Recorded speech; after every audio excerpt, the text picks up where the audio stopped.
Plus unit में जो लगेगा वो क्लास होगी, अभी नहीं होंगी, पता नहीं कब होगी, जब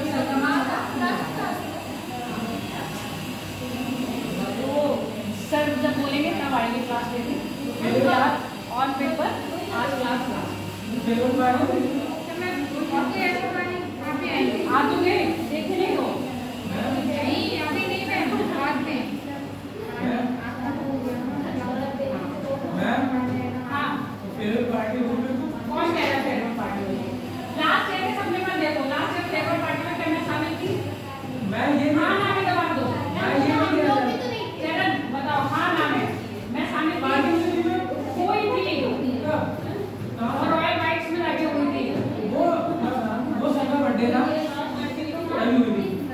सर का बर्थडे नहीं था सर का बर्थडे था क्लास की सर का बर्थडे था मैं अच्छा पढ़ो ठीक है।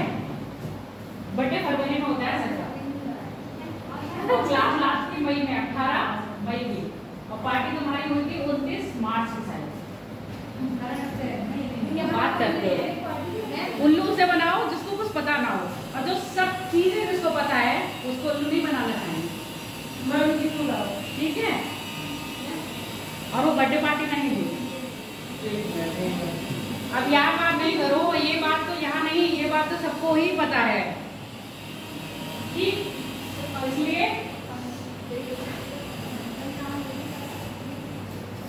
पढ़ाई में ध्यान रखो, इधर उधर की बातों में ध्यान मत रखो। मेरा सजेशन तुम लोगों से आज लास्ट क्लास में यही है, पढ़ने आयो सिर्फ पढ़ाई में ध्यान देना, इधर उधर की बातों में ध्यान मत देना और ना ही फंसना करो।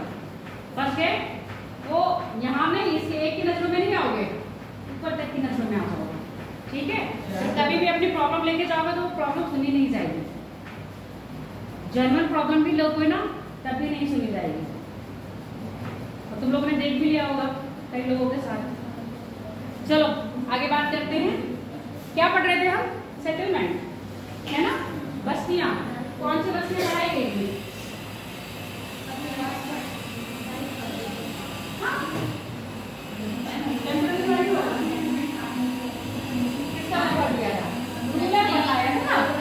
रूरल सेटलमेंट की बस्तियों के प्रकार कैसे कैसे बने हैं क्या? हाँ बोलो, बोलते जाओ, सुन रहे हैं। अरे बोलो जल्दी। अर्बन के रह गए, अभी कुछ बताया था सलोनी के टाइप शेयरिंग पैटर्न बता दिए थे। मे भी वो पैटर्न जो है आपकी कहाँ अर्बन में भी फॉलो होते हैं, वो तो हमारे पैटर्न हो गए ना। अब हमने जो बस्तियां बनाई हैं कि ये क्या है, ग्रामीण बस्ती है, ये शहरी बस्ती यानी कि नगरीय बस्ती है, उसको किस आधार पर बांटेंगे? 3 तरह के समुदाय पढ़ा के गए थे लास्ट क्लास में, नगरीय समुदाय, ग्रामीण समुदाय और जनजातीय समुदाय। तो ये तुम्हारे अंतर थे, थोड़े थोड़े जो ऐसे दिखा देते ओवरव्यूज दिए थे उसमें। अब तुम्हारा जो आज का टॉपिक ये नहीं है, आज का टॉपिक जो है वो तो है आपका अर्बनाइजेशन।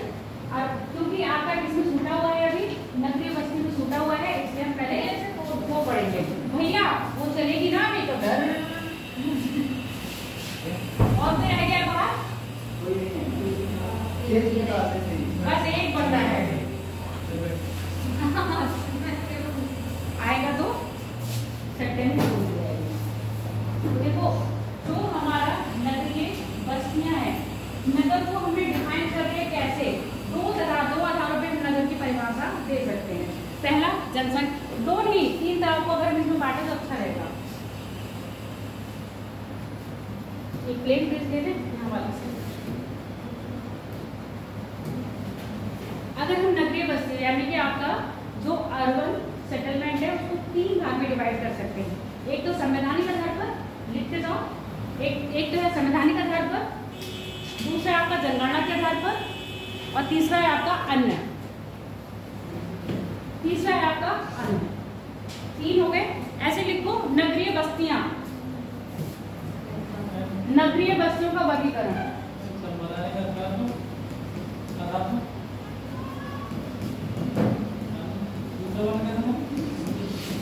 अरे रुक जाओ चरण,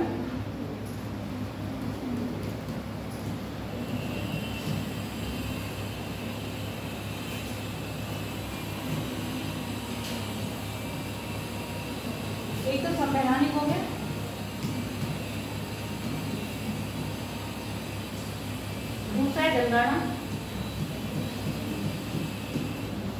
तीसरा एक तो अन्न। अन्न में भी 4 आधार है, 4 प्रकार से बांटा गया है।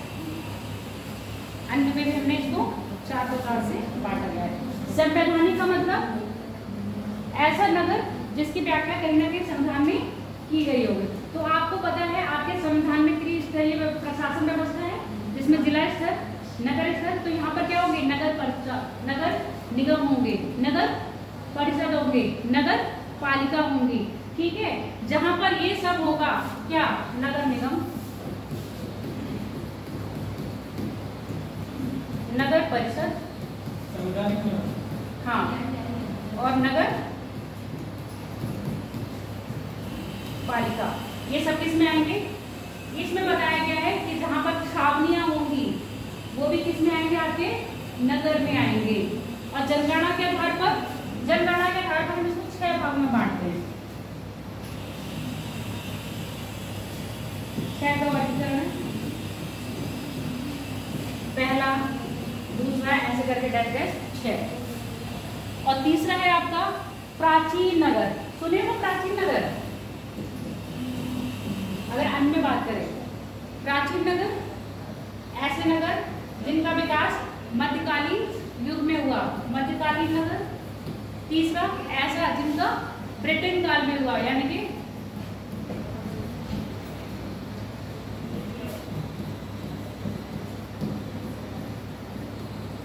ब्रिटिश कालीन। और चौथा कौन सा होगा? स्वतंत्रता के बाद।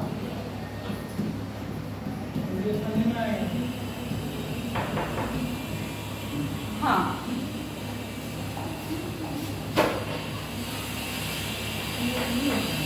और कितनी जल्दी करना। तो हम ये जो आपकी नगरीय बस्तियां हैं उसको 3 आधार पर डिवाइड कर रहे हैं। 3 आधार में कौन सा हो गया? संवैधानिक आधार, जिस पर हम जहाँ पर क्या होंगे? आपके नगर पालिका होंगी, नगर निगम होंगे और नगर परिषद होंगे। ऐसी जगह को हम ऑलरेडी क्या कह देंगे? वो क्या है? आपके शहरीकरण, यानी कि शहरी बस्तियां हैं। दूसरा आधार कौन सा होगा? जनगणना। वो जनगणना के आधार पर जहाँ की पॉपुलेशन बहुत ज्यादा हाई होगी उसको भी हम किसमें कह देंगे? आपके शहर में। अभी आपने पिछले पढ़ा था ना, ग्रामीण बस्तियों की कंपेयर में शहरी बस्तियों में क्या होता है? पॉपुलेशन अधिक होती है। तो उन पॉपुलेशन के आधार पर हमने इनको क्या है? 6 वर्ग में बांटा है। अब 6 वर्ग कौन से हैं? लिखवाऊं ना? लिखवाएंगे। अब तीसरा कौन सा बताया? अन्न आधार। अन्न आधार में कौन सा है आपका? पहला हो गया प्राचीन नगर। ऐसे भारत में कौन से नगर है जो प्राचीन काल से विकसित हो गए थे और आज भी वो वर्तमान में ऐसे दिखते हैं? प्राचीन नगर। हिस्ट्री पढ़े हो ना? हाँ, तो ये जितने भी नगर आप पढ़ रहे हो सारे हिस्ट्री बेस्ड है। बताओ प्राचीन नगर कौन कौन से हैं भारत में? हाँ, काशी यानी वाराणसी। ठीक है, वेरी गुड। उज्जैन आ जाएगा, वेरी गुड। और पटना आ जाएगा। पटना किसकी राजधानी थी? पाटलिपुत्र। मौर्यों की थी, प्राचीन नगर आ गया। बनारस यानी कि काशी किसके टाइम में था? महाजनपद टाइम पर। इसके अलावा और मदुरै किसकी राजधानी थी? पल्लवों की, है ना? तो ये सारे क्या है? आपके प्राचीन नगर हैं। तो अब इनमें पहले लिखते जाओ। यहाँ पर लिख लो, बना के नहीं लिख लियो, लिख लियो। पहला लिखो संवैधानिक नगर। संवैधानिक नगर वह है, प्रायः वह नगर है जिनका उल्लेख, संवैधानिक नगर प्रायः वह नगर है जिनका उल्लेख संविधान में किया गया है।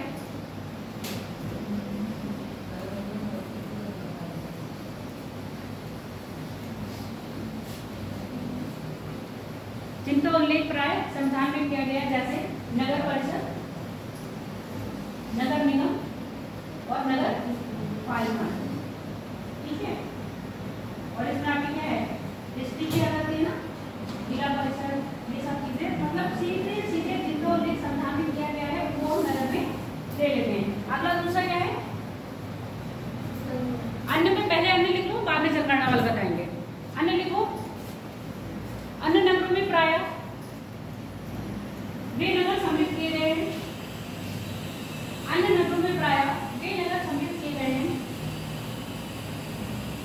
जिनका उदय प्राचीन काल से लेकर स्वतंत्रता तक,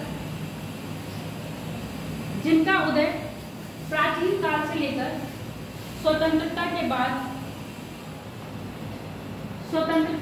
तक विभिन्न विभिन्न चरणों में हुआ है। प्राचीन काल से लेकर स्वतंत्रता के बाद तक विभिन्न विभिन्न चरणों में हुआ है। इनको प्रायः 4 भागों में विभाजित किया गया है।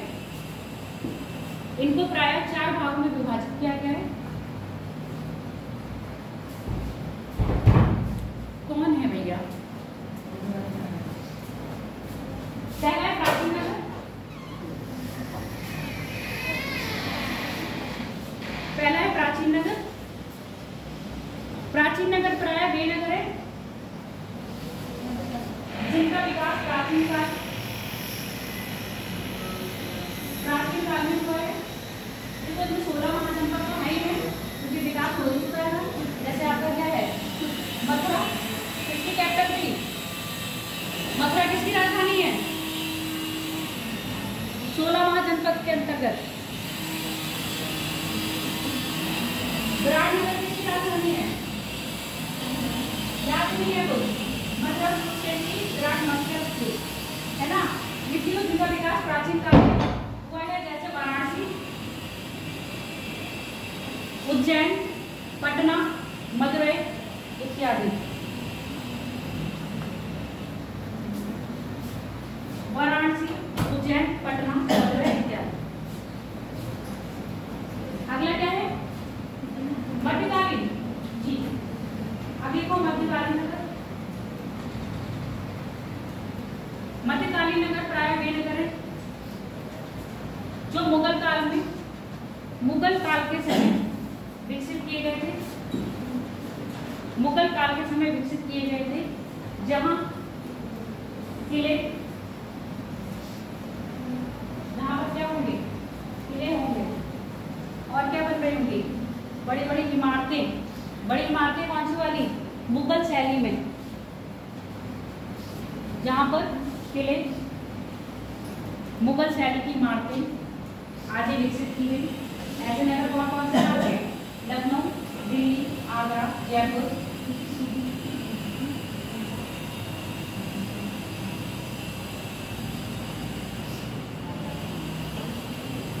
मुगलकालीन कला शैली, भव्य इमारतें, किले आदि निर्मित किए गए। ऐसे नगर प्रायः आगरा, दिल्ली, लखनऊ, जयपुर, बहुत सारे नाम हैं, मेन लिख लो।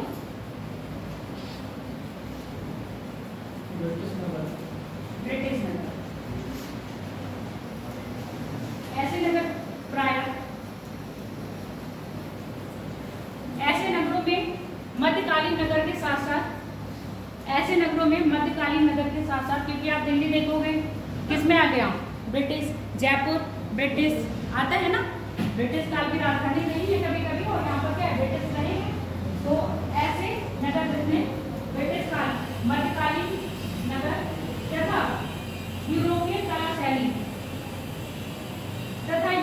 कला शैली का विकास हुआ। ब्रिटिश कालीन नगर के अंतर्गत सम्मिलित किए जाते हैं। कौन कौन से ऐसे नगर प्रायः? पांडिचेरी, गोवा, मुंबई, कोलकाता आ जाएगा। जैसे मुंबई, गोवा, पुडुचेरी,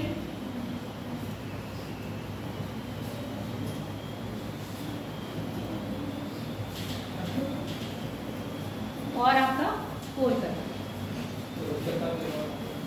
अब देखो स्वतंत्रता के बाद ये नगर, ये नगर का, इन नगरों का विकास प्रायः स्वतंत्रता के उपरांत, इन नगरों का विकास प्रायः स्वतंत्रता के उपरांत किया गया।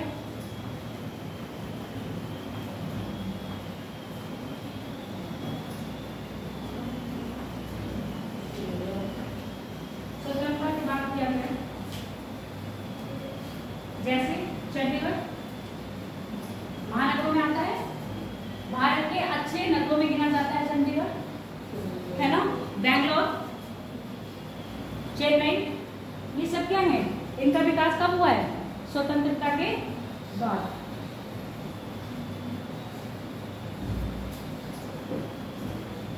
अब लिख लो जनगणना के आधार पर नगरों का वर्गीकरण। जनगणना के आधार पर नगरों का वर्गीकरण।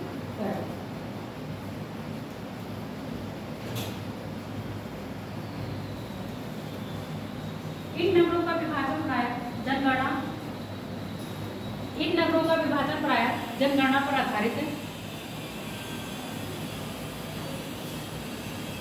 जिनको वहां की जनसंख्या के आधार पर, जिनको वहां की जनसंख्या के आधार पर 6 भागों में डिवाइड किया गया है, 6 भागों में वर्गीकृत किया गया है, जो निम्न प्रकार है।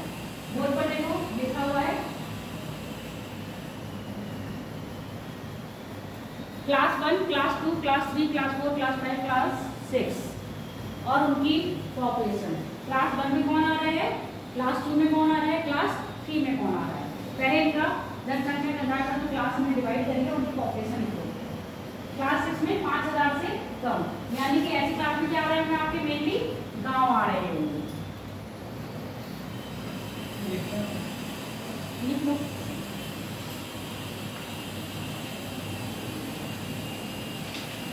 क्या हो गया मेरा, ये पेंटिंग खोल लो पीछे की, चिपकली तो नहीं है, चिपकली ना हो तो बाबा ना हो, बस दो ही लोग ना हो।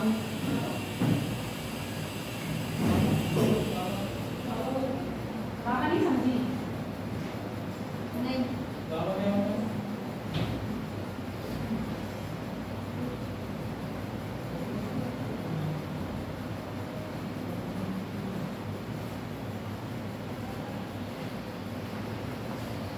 लिखो, फिर इसको लिखवाना है, जल्दी लिखो।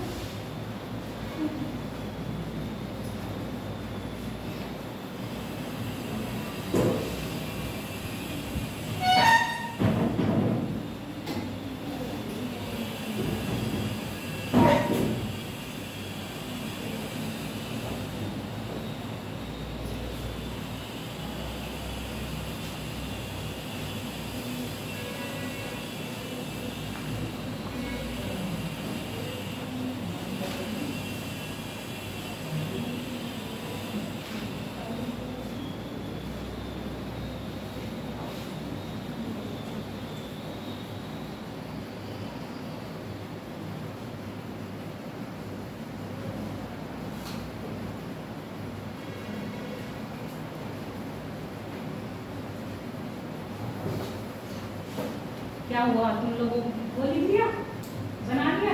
चलो यहाँ जो पहली बात कर रहे हैं किसमें, यहाँ की पॉपुलेशन कितनी है, 5000 से कम होगी। प्रायः ऐसे स्थान क्या कहलाए जाएंगे, गांव कहलाए जाएंगे। क्या कहलाएंगे, गांव। नॉर्मल देखा होगा गांव में कुछ घर होते हैं और कुछ घरों में हजारों की पॉपुलेशन में रहते हैं, ठीक है। फिर यहाँ पर अगर हम बात करें तो कौन सा पैटर्न अपनाया जाएगा कॉलोनी का,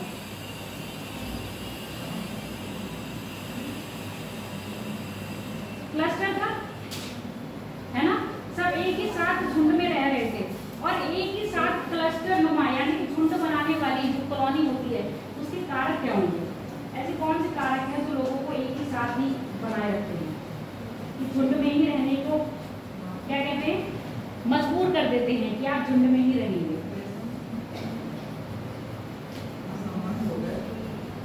संबंध हो गए, ठीक है। जैसे आपके इसमें संबंध क्या, संबंध आपके रिलेटेड हो सकते हैं जातिवाद से और दूसरा आपके कल्चर से। अगला बताओ चरण, क्यों उसी ने ठेका ले रखा है क्या सब बताने का, वो खाना खा लेता है तुम्हारे पेट में आ जाता है, बताओ। और कौन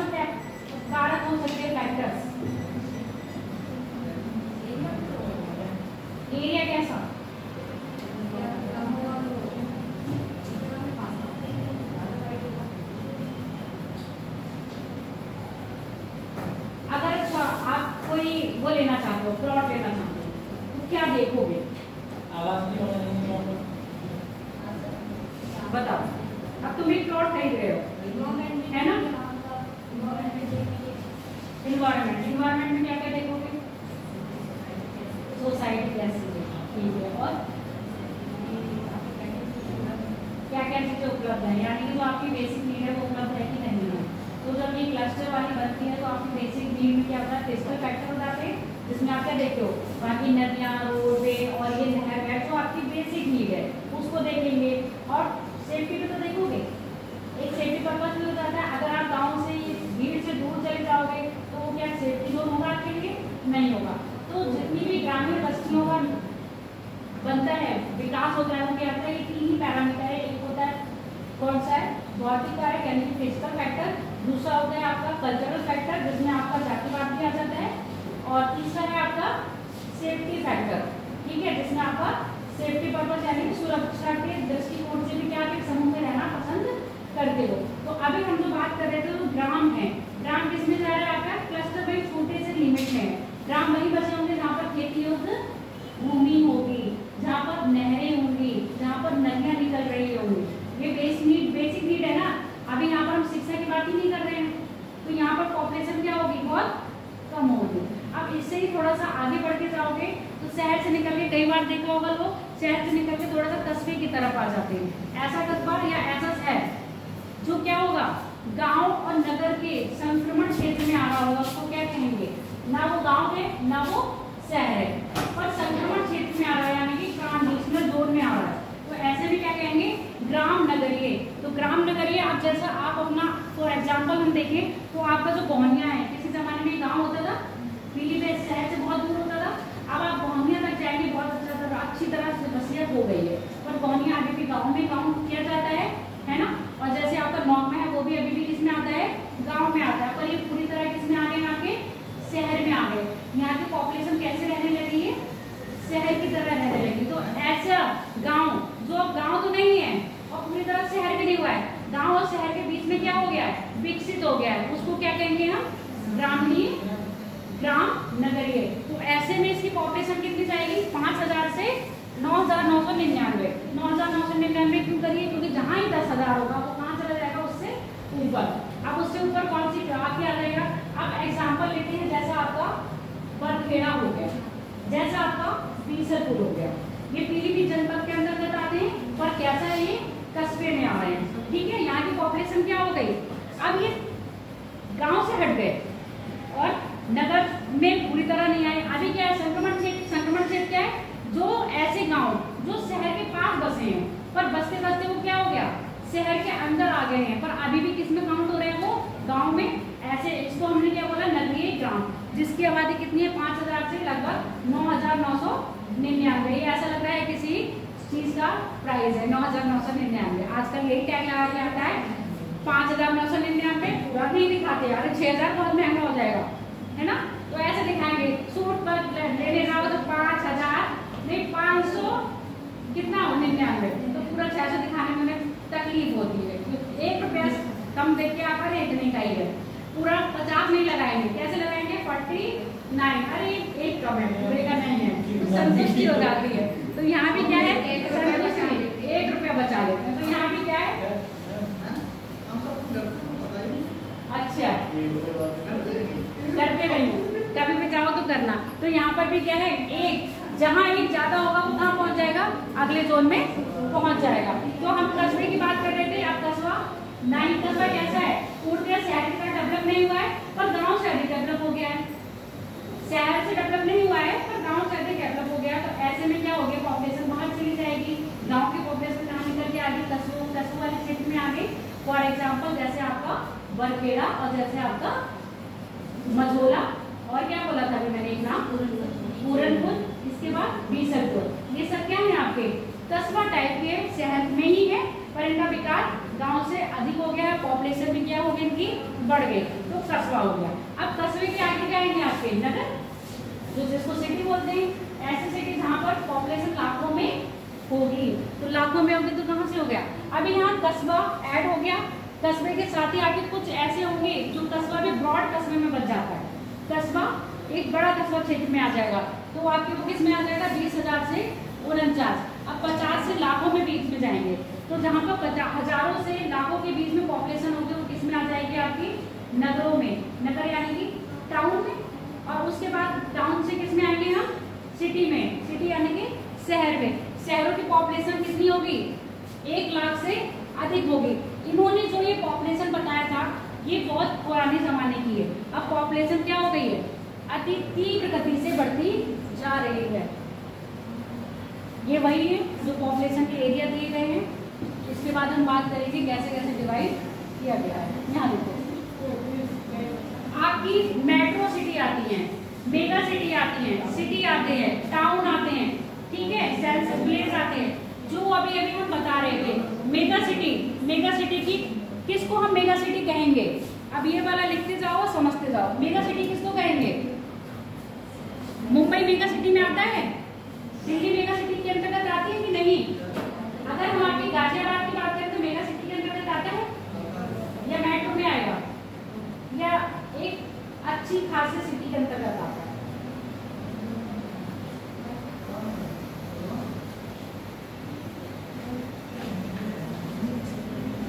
बताओ गाजियाबाद किस में आता है, यूपी में कितनी मेगा सिटी हैं,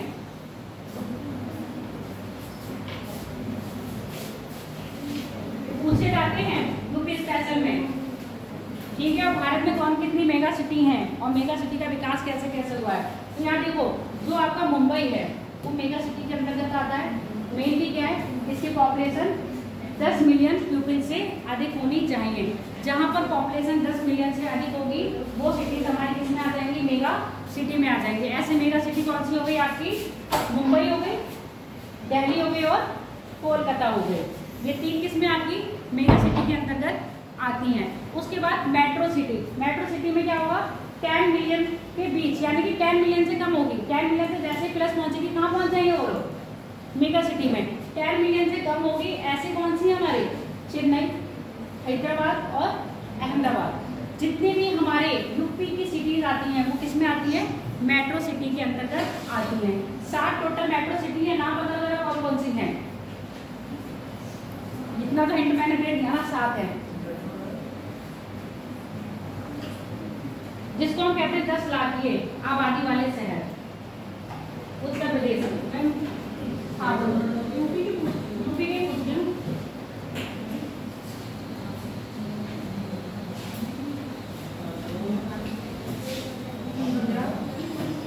गुजरात यूपी में कब से आ गया बेटा, गुजरात यूपी में कब से आया ये तो मुझे नहीं पता था, अभी अभी आया है। अच्छा चलो मेरठ, गाजियाबाद,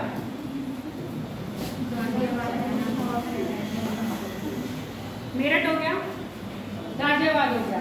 इसके बाद इलाहाबाद, कानपुर, प्रयागराज, अच्छा इलाहाबाद प्रयागराज हो गया, लखनऊ, आगरा, वो कैसे निकल गया था, कितने हो गए नोट कर लो ये। आगरा, मेरठ, गाजियाबाद, इलाहाबाद, कानपुर, लखनऊ, पहले इतने लिखो कितने हो गए ये 1 2 3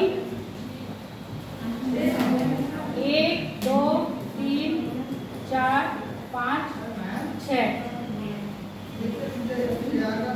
प्रयागराज इलाहाबाद कर लो, मतलब इलाहाबाद उसका बेटा प्रयागराज कर लो। अरे बेटा ये लखनऊ कर रहा है यहाँ पर, ये देखो लखनऊ, लखनऊ से पहले कानपुर है, कानपुर से पहले प्रयागराज बोलना, इलाहाबाद मत बोलना। उसके बाद है आपका गाजियाबाद और इधर है आगरा और मेरठ। एक नाम मैं दिमाग से सटक है वो गली बुंदेलखंड या बुंदेलशहर, बुलंदशहर, ग्रेटर नोएडा एनसीआर में आता है, इसमें नहीं आता, गौतम बुद्ध नगर है ना। जो आपका नोएडा है वो गौतम बुद्ध नगर के अंतर्गत आता है और वो गौतम बुद्ध नगर किसमें आता है आपका दिल्ली एनसीआर में। मोदी नगर दिल्ली एनसीआर के अंतर्गत ही आती है, जिनका विकास क्या हुआ है राष्ट्रीय राजधानी क्षेत्र के अंतर्गत किया गया है। अच्छा अभी बताओ राष्ट्रीय राजधानी क्षेत्र में कितने राज्य आते हैं, राष्ट्रीय राजधानी क्षेत्र में कितने राज्य आते हैं।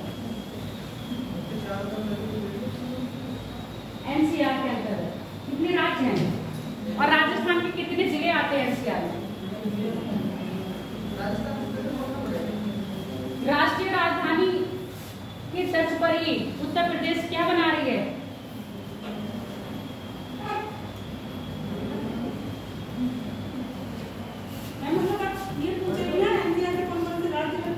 हाँ, एनसीआर से कौन कौन से राज्य बहुत लगेंगे, पर एनसीआर के अंतर्गत राज्य कौन कौन से आते हैं? कितने राज्य हैं जिनको हम एनसीआर में काउंट कर रहे हैं? उनके कुछ जिले आ रहे हैं ना? हाँ, क्या उत्तर प्रदेश के जिले आते हैं एनसीआर में? कौन कौन से आ रहे हैं? कितने जिले उत्तर प्रदेश के? मेरठ, गाजियाबाद, गौतम बुद्ध नगर, बुलंदशहर, लखनऊ, कोलमगढ़, अलीगढ़, ये सब आते हैं। 8 जिले आते हैं टोटल उत्तर प्रदेश के एनसीआर के अंतर्गत। ठीक है, बागपत इसी में आता है। उसके बाद हरियाणा आता है क्या एनसीआर में? हरियाणा के कौन कौन से जिले आते हैं? और क्या राजस्थान आता है? बस यही 3 जिले हैं, वो सॉरी स्टेट है, यूपी, हरियाणा और राजस्थान, जो एनसीआर के अंतर्गत आते हैं। इन्हीं स्टेट के कुछ जिले जैसे आपका हरियाणा का गुड़गांव, सोनीपत, पानीपत, ये सब किसमें आता है? दिल्ली एनसीआर के क्षेत्र में आता है। राजस्थान का अलवर और भरतपुर एनसीआर के क्षेत्र में आते हैं। तो ये चीजें याद रखना, पेपर में पूछी जाती हैं। ये सब ज्योग्राफी का ही रिलेटेड है, पर ये आपका इकोनॉमिक्स में जब आप पढ़ोगे औद्योगिक क्षेत्र उसमें ज़्यादा है।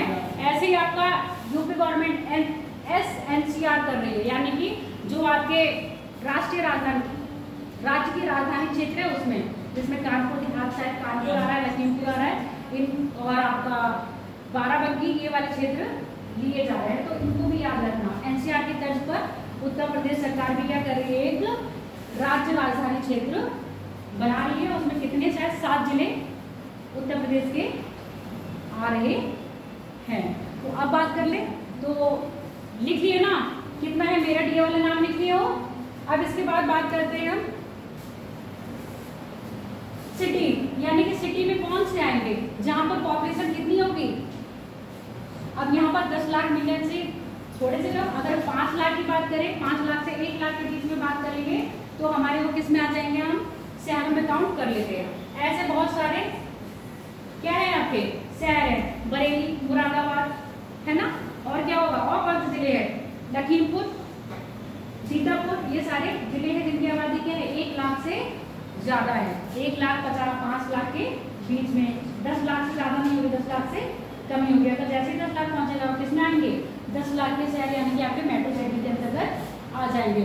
उसके बाद टाउन, वही जो कस्बा, शहर भी नहीं बन रहा है और कस्बे में इन्वॉल्व है। तो यहाँ की होगी 1 लाख से कम होगी। 1 लाख से ऊपर होगी तो क्या बन जाएगा? वो आपका आंवला क्या है? आपका एक कस्बा है बरेली का, है ना, जहाँ की पॉपुलेशन। अब आंवला को जिला बनाने की बात चल रही है। अब ये बताओ उत्तर प्रदेश में कितने जिले हैं? 76वां जिला कौन सा बना है? कितनी कौन कौन सी तहसीलों को मिला के बनाया गया है? हाँ, कितनी तहसील मिली है ये बताओ मुझे। नाम बहुत अजीब है, अभी याद भी नहीं हो रहा। फुरैला, एक फुरैला तहसील आपकी किसकी? गाजीपुर की साइड या गोरखपुर की तहसील मिलाई गई है, और एक तहसील का किसी और की मिलाई गई है। और यूपी स्पेशल करंट में जरूर पढ़ लेना, आएगा ये। जनपद कितने, वो मंडल कितने यूपी में? गांव का तो आपको पता ही है, यहाँ की पॉपुलेशन और भी कम होगी। तो ये टेबल बना ली, बना लो फटाक से, जल्दी बनाओ। हाँ बना लो।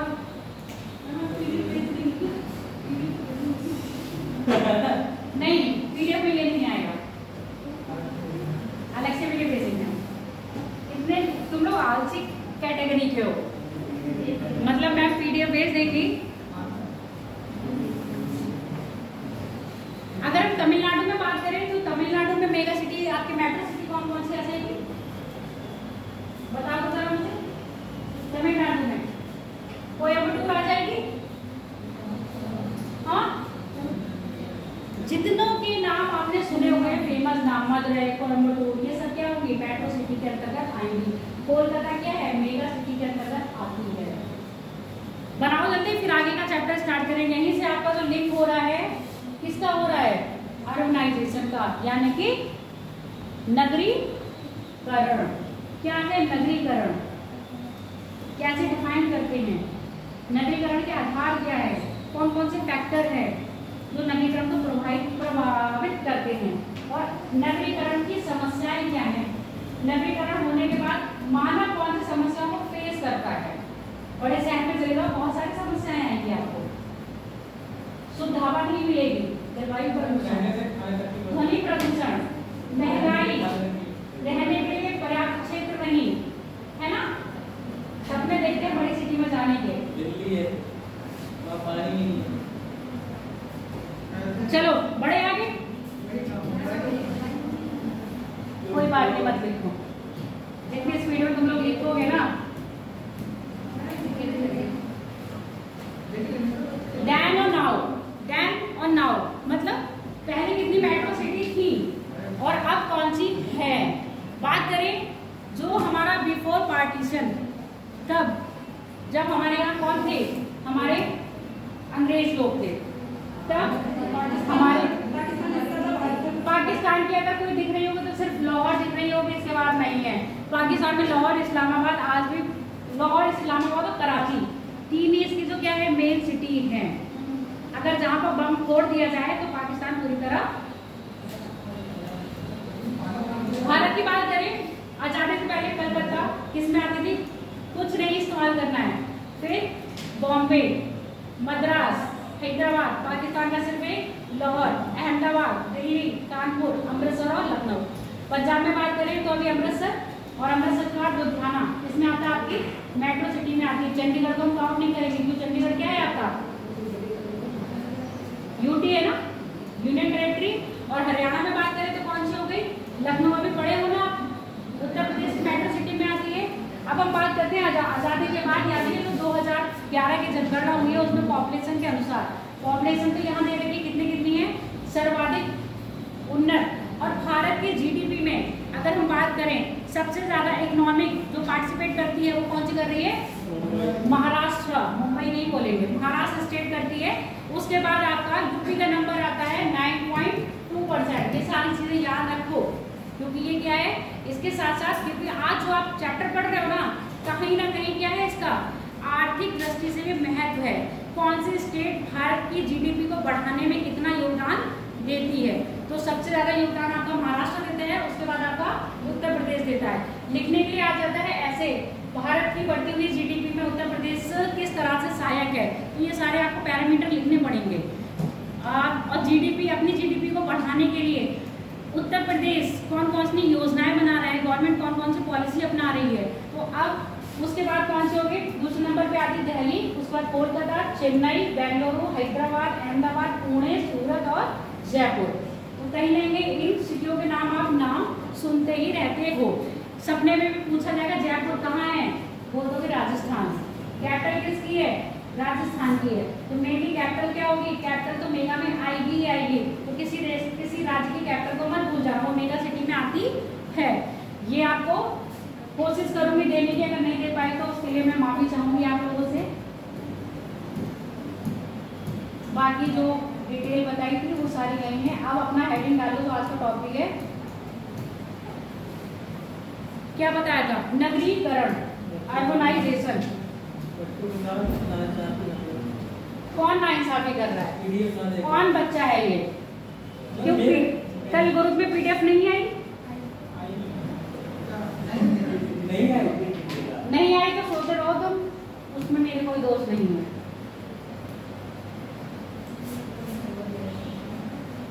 बच्चे, ये बच्चे लग रहे हैं, अच्छा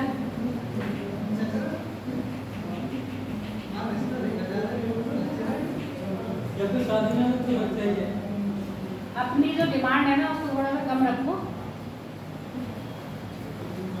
आज का टॉपिक है वो अर्बनाइजेशन यानी कि नगरीकरण। क्या है नगरीकरण,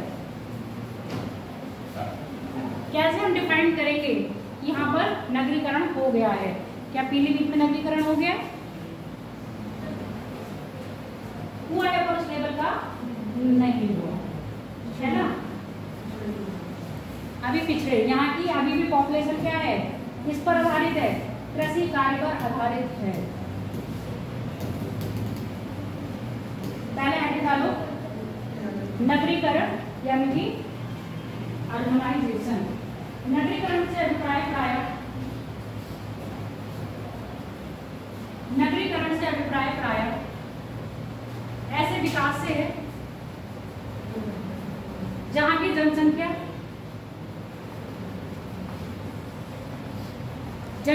कैसी होगी? अधिक। कितना? 10 लाख से 10 लाख है उससे अधिक। जहां की जनसंख्या 10 लाख है उससे अधिक।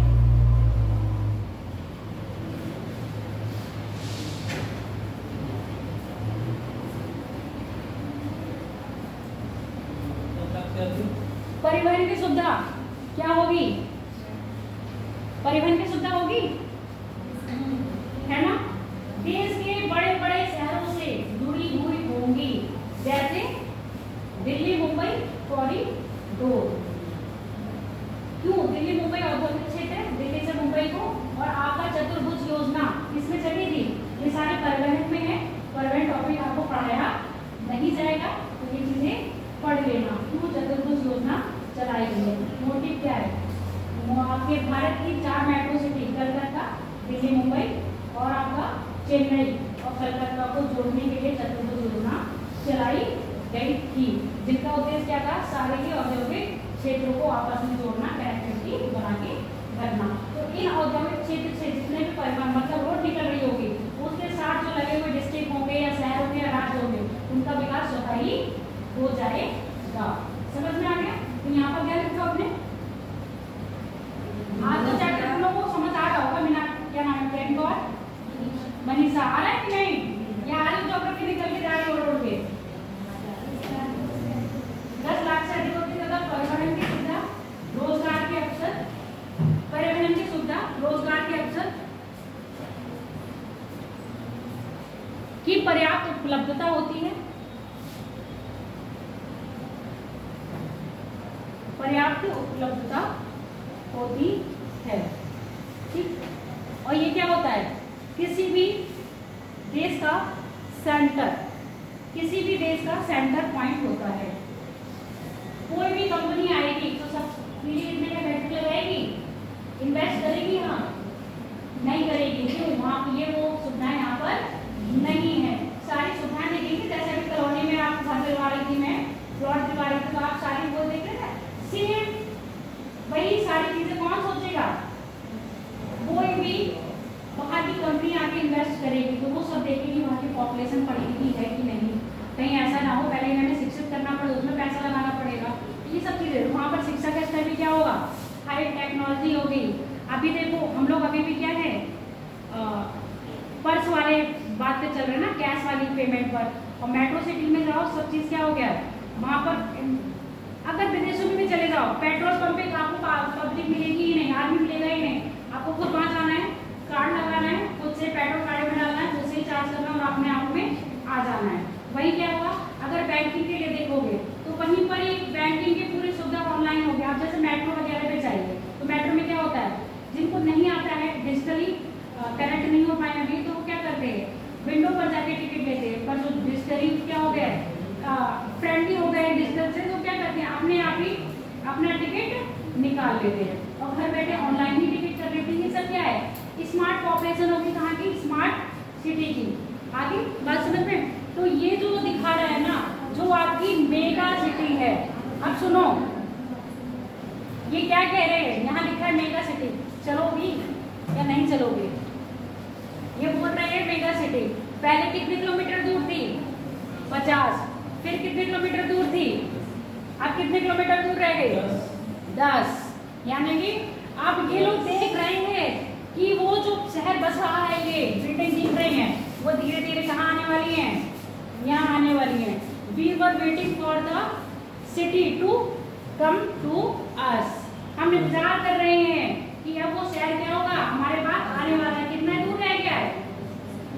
अब तुम देखो धीरे धीरे मधुबन से पीलीभीत की रूट पर जाओ, कितने कॉलेज बन गए हैं। पहले देखा था, अब वो इंतजार हो रहा है। मतलब मधुबन भी कभी क्या होगा, बिल्कुल इधर से खटीमा बढ़ाएगा, इधर से पीलीभीत बढ़ाएगा, तो दोनों के बीच में आ जाएगा। तो वो भी हम इंतजार कर रहे हैं किसके लिए? जब पॉपुलेशन इतनी हो जाएगी तो कहाँ जाएगी? शहर में तो जगह नहीं है, शहर से हटके तो बनाया जाएगा। कोई भी फैक्ट्री लगेगी शहर से हटके बनाई जाएगी। जैसे वो शहर से हटके बनाई जाएंगे तो पॉपुलेशन क्या करेगी? उधर से मूव करके कहाँ जाएगी? वहीं पर रहने जाएगी। तो वहाँ रहने जाएगी तो वहाँ भी क्या होगा, डेवलप होगा। तो यही तो कह रहे हैं, जो मेगा सिटी पहले दूर दिख रही थी, अब हमें कहाँ आती हुई दिख रही है। अब पीलीभीत से बरेली के बीच में ही जाओ तो अब आपको कितना विकास दिखने लगा है, दिख रहा है ना। तो यही विकास जो दिख रहा है, यही विकास को किसकी तरफ लेके जा रहे हैं हम, अर्बनाइजेशन की तरफ, यानी नगरीकरण की तरफ। नगरीकरण में विकास होने के जो आधार हैं वो कौन कौन से, जरा बताओगे मुझे आधार, ऐसे कौन कौन से फैक्टर्स हैं जो नगरीकरण को क्या दे रहे हैं, बढ़ावा दे रहे हैं। एरिया तो मान लो, लैंड एरिया तो सबके पास है, इसके अलावा पॉपुलेशन है वहाँ की, ये छोड़ दो, वो तो पॉपुलेशन इंक्रीमेंट बाद में होगा। नगरीकरण कैसे हो रहा है, पहले औद्योगिकीकरण हो रहा है, यानी कि इंडस्ट्रियलाइजेशन हो रहा है। सबसे पहले इंडस्ट्री लगेगी, है ना। तो लिखते जाओ, हेडिंग डालो, नगरीकरण के आधार, नगरीकरण के आधार। नगरीकरण से तो पहला आधार है आपका औद्योगिकीकरण, इंडस्ट्रियलाइजेशन, औद्योगिकीकरण, इंडस्ट्रियलाइजेशन। दूसरा बताओ, सब नहीं बताऊं, आधुनिकीकरण, मॉडर्नाइजेशन, आधुनिकीकरण।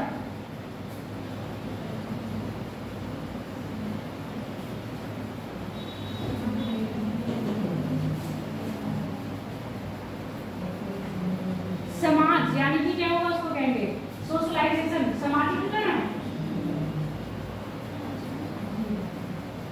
समाजीकरण। रोजगार के अवसर, अगला पॉइंट, रोजगार के अवसर। उसके बाद ग्रामीण शहरीकरण, ग्राम शहरीकरण। कितने आधार हो गए, तुमने अपनी बुद्धि से तो लिखे, तो उसमें क्या करा जाएगा। क्यों जरा तुम मुझसे सुनने की बातें करते हो, तुम्हें अच्छा लगता है कि मैं तुम्हें सुनाती हूँ। आजा सुन लो, तो तुम्हारे काम में पका दे रहे हो। पहला लिखो औद्योगिकरण, हेडिंग पहले डालो औद्योगिकरण। औद्योगिकीकरण किसी भी नगर के, औद्योगिकीकरण किसी भी नगर के विकास का पहला चरण,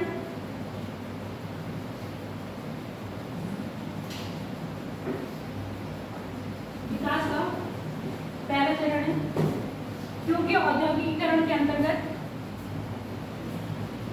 अच्छा एक इसमें और डाल देना, प्रौद्योगिकी। हाँ, औद्योगिकीकरण और क्या है, प्रौद्योगिकीकरण, आधुनिकीकरण। क्योंकि आईटी सेक्टर में क्या हो गया, विद्यमान हो गया ना, शहर का पहला चरण है, पहला चरण है। क्योंकि इसके अंतर्गत विभिन्न प्रकार के इंडस्ट्रीज, यानी कि उद्योगों का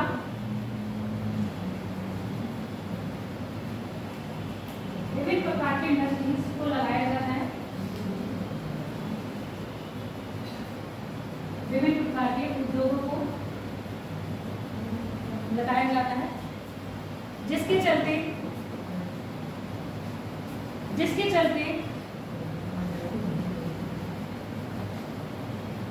यहाँ पर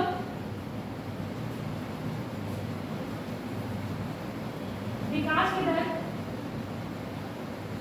समानता से अधिक हो जाती है, विकास की दर समानता से अधिक हो जाती है तथा यहाँ जनसंख्या वृद्धि भी तीव्र होती है। अभी यहाँ जनसंख्या वृद्धि तीव्र, पॉजिटिव वे में मत लेना, मतलब पॉजिटिव वे में लेना, नेगेटिव वे में मत लेना। मतलब यानी कि औद्योगिकरण होगा तो लोग क्या करेंगे, ज्यादा से ज्यादा जनता बढ़ेंगे नहीं, यहाँ पर जो पॉपुलेशन इंक्रीमेंट होगा वो कैसा होगा, पलायन वाला। ठीक है, पलायन करेंगे। पलायन का मतलब क्या है? माइग्रेट होके आएंगे लोग। किसकी तलाश में? रोजगार की तलाश में। आगे बात समझ में? तो यहाँ पर जनसंख्या क्या होगा? जनसंख्या की बढ़ोतरी यानी वृद्धि देखी जाएगी। अगला देखो, अगला क्या लिखा है पॉइंट? अगला पॉइंट आधुनिकीकरण लिखो। आधुनिकीकरण, आधुनिकीकरण नगरीकरण में, नगरीकरण में एक विशेष महत्वपूर्ण घटक है।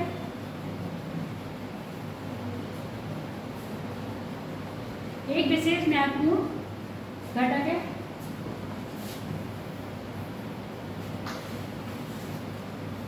अब आधुनिकीकरण होगा तो वहां क्या होगा? नए नए पीवीआर आएंगे, मॉल बनेंगे। बनेंगे कि नहीं बनेंगे? आपके मनोरंजन के अनेक साधन बनाए जाएंगे। ठीक, उसके साथ साथ मीडिया, अलग अलग प्रकार की मीडिया होंगी। मनोरंजन के साधन में मीडिया आ जाएगा। और क्या होगा? पार्क बनाए जाएंगे, टेक्नोलॉजी पार्क बनाएंगे। ठीक, जिसको देखने के लिए मॉल बनाएंगे बनाएंगे, जिसको देखने के लिए आकर्षित हो गया।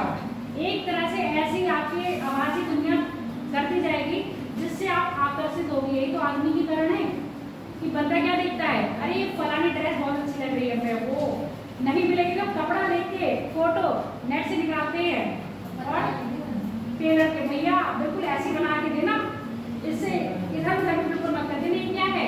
आधुनिकीकरण तो है। फटी हुई पैंट पहन रहे हैं लोग, हम भी पहनेंगे, चाहे वो हमके जचे या ना जचे। तो ये क्या है? आधुनिकीकरण है।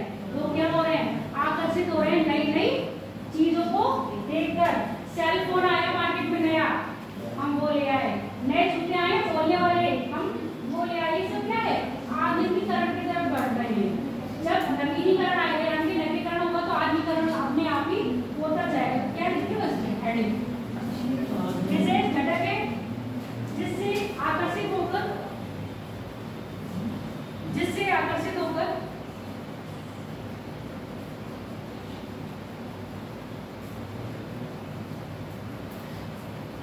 समान नागरिक, जिससे आकर्षित होकर नागरिक, समान नागरिक लिख रहे, नागरिक आकर्षित होकर समान नागरिक इसकी ओर बढ़ते हैं। क्यों नहीं हो रहे हो? अब क्या है? लोग साड़ी पहन के सूट पहनने लगे हैं। ठीक, पहन रहे हैं कि नहीं पहन रहे हैं? जीन्स पहनने लगे हैं, शॉर्ट्स पहनने लगे हैं। ये क्या है? आधुनिकीकरण तो है। पाश्चात्य सभ्यता को आप क्या हुए? उसकी तरफ आकर्षित हुए ना, तो उसकी तरफ बढ़ने लगे। फिर आपने उसकी डिमांड करी, वही डिमांड क्या हुई? डिमांड कर रहे हो ना, वही डिमांड को फुलफिल करने के लिए ये चीज बनाई गई, फैक्ट्री लगाई है। इसकी डिमांड नहीं करते तो लोग नहीं आते। सेल फोन की आप डिमांड कर रहे हो तो आ रहे हैं। कितनी आपकी इलेक्ट्रिक कार आ रही है, आप देखो कितनी कितनी वैरायटी की कार आ रही है, कितनी कितनी वैरायटी की स्कूटियां आ रही है। ये क्या है? आधुनिकीकरण की ओर तो है। पहले इंसान बैलगाड़ी पे चलता था और अब चल रहा है ना। आगे आने वाले टाइम में देख लो क्या आधुनिकीकरण हो रहा है। अब इंसान कहाँ जाएगा? भैया स्पेस पर जाएगा। आपके कौन लेके जा रहे हैं? मार्क, क्या नाम है, एलन मस्क बना रहे हैं। आने वाले टाइम पर आप पैसा दीजिए और स्पेस में जाइए, आराम से वहाँ होटल बनाएंगे वो स्पेस में, आपको घुमाएंगे, रहिए खाइए पिए फिर घूम के आ जाइए। अभी नहीं दिखा था ओशन गेट? सुने हो ओशन गेट के बारे में? नहीं। ये क्या है? आकर्षित हो रहे हैं ना कि हम भी समुद्र के नीचे की टाइटैनिक, डूबता हुआ टाइटैनिक देखने जाएंगे हम। ओशन गेट एक प्राइवेट संस्था है, प्राइवेट संस्था की एक कंपनी है जो अपनी पनडुब्बी बनाती है। वो लेके गई थी कहाँ पर? अटलांटिक ओशियन में। 4 लोग थे, एक पाकिस्तानी फैमिली थी, उनके बच्चा और वो खुद थे। चले गए, इतना प्रेशर बढ़ा, समुद्र के अंदर टाइटैनिक का अवशेष देखने गए, खुद ही अवशेष बन गए। बहुत फेमस हुई थी वो कंपनी ओशियन गेट। तो ये सब क्या आधुनिकीकरण है जिसकी ओर आप आकर्षित हो रहे हो और क्या करते जा रहे हो? अच्छा बुरा कुछ नहीं देखते हो, सीधे क्या है? एडॉप्ट करने की कोशिश करते हो। तो ये एडॉप्टेशन हुआ। तो आधुनिकीकरण में क्या हो गया? एक तरह से नवीकरण को क्या दिया? बढ़ावा दे दिया। तो आधुनिकीकरण ये नहीं है सेलफोन इस्तेमाल करो, जितनी भी आपको लग्जरी चीजें दिख रही हैं ये सब किस में आ रही है? आपके आधुनिकीकरण में आ रही है। अप्लायंसेस जितने दिख रहे हैं, होम अप्लायंसेस देख रहे हो ना,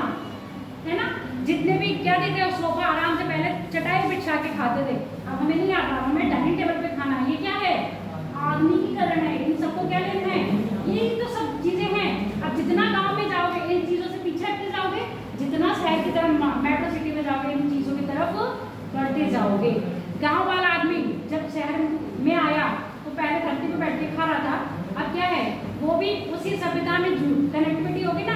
तो आधुनिकरण क्या है? आधुनिकरण वही तो है जब इंसान इसकी ओर आकर्षित हुआ, आकर्षित होकर उनकी कल्चर को अपनाने लगा। तो यहाँ पर क्या है, आपने अपना कल्चर छोड़ के दूसरा कल्चर अपनाया, तो ये क्या हो गया आपका आधुनिकीकरण में आधुनिकरण आ गया। और ये भी कहीं ना कहीं नवीकरण को क्या करता है, ये बढ़ावा देता है। अगला देखो, अगला पॉइंट क्या है?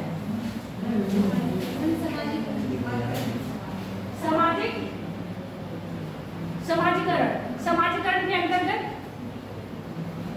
मानव संबंधों तथा उनसे आकर्षित होकर अपनी संस्कृति को परित्याग कर, अपनी संस्कृति का परित्याग कर दूसरों की संस्कृति को अपनाना, अपनी संस्कृति का परित्याग कर दूसरे की संस्कृति को अपनाना। अब ऐसे सोचो, एग्जाम्पल हम देते। देखो, जो हमारी गणपति पूजा होती थी कब स्टार्ट करी, किसने स्टार्ट करी, जरा मुझे ये बताओ।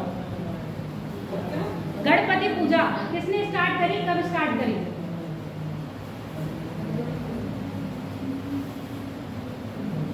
मतलब ज्योग्राफी में तुम्हारी लुटिया बोल गए, हिस्ट्री में भी तुम लोग की लुटिया बोली है?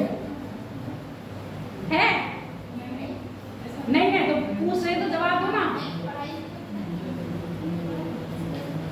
लोकमान्य तिलक ने गणपति पूजा स्टार्ट करी थी और ये बातें आपके 1939 से 40 के आसपास की, ठीक है। एग्जैक्टली मुझे डेट याद नहीं, पर 1900 आसपास के जब से गणपति पूजा कहाँ से आपके महाराष्ट्र में स्टार्ट हुई। अब आप देखो ऑल इंडिया में हर जगह गणपति पूजा मन रही है। तो ये कल्चर यहाँ का नहीं था, ये कल्चर कहाँ था? महाराष्ट्र। अब हम उस कल्चर से क्या हुए, अट्रैक्ट हुए। अब यहाँ पर पहले आपको गणपति मूर्तियां कभी बनती हुई नहीं दिखती थी इस समय, और आप देखो यहाँ पर गणपति मूर्तियां बनती हुई दिखती हैं। नवरात्रों में गरबा बैठ रहे हैं, हमारे यहाँ नहीं है, गुजरात में नवरात्र में नवमी की पूजा कहाँ होती है? कोलकाता में। पर हम लोग क्या हुए, उनके कल्चर से क्या करें, अट्रैक्ट हुए, हमने उनके कल्चर को अपनाया। अब जब हमने उनके कल्चर को अपनाया, अब ये जितनी भी गणपति मूर्ति बनती है पैसों से खरीद के लाते हो ना, आयकर स्रोत बन गया कि नहीं बन गया? तो कहीं ना कहीं कल्चर में आप अब यहाँ पे समाजीकरण हो रहा है।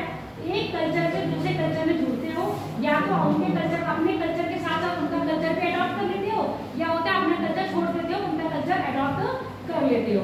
ये सब चीजें क्या होंगी आपकी समाजीकरण में आएगी। जो क्या होता है, एक छोटे से क्षेत्र में थी और उसने क्षेत्र अपने क्या कर लिया, बढ़ा लिया। तो नगरीकरण का तो मतलब यही है, और क्यों यही तो दिखा रहा है, मेट्रो सिटी आ रही है, धीरे धीरे बढ़ती जा रही है। तो ये क्षेत्र क्या हो रहे हैं आपके, बढ़ते जा रहे हैं। समाजीकरण हो गया। अगला लिखो, रोजगार के अवसर लिखो। नगरीकरण, शहरों के नगरीकरण में रोजगार के विभिन्न अवसर प्राप्त होते हैं। रोजगार के विभिन्न अवसर प्राप्त होते हैं।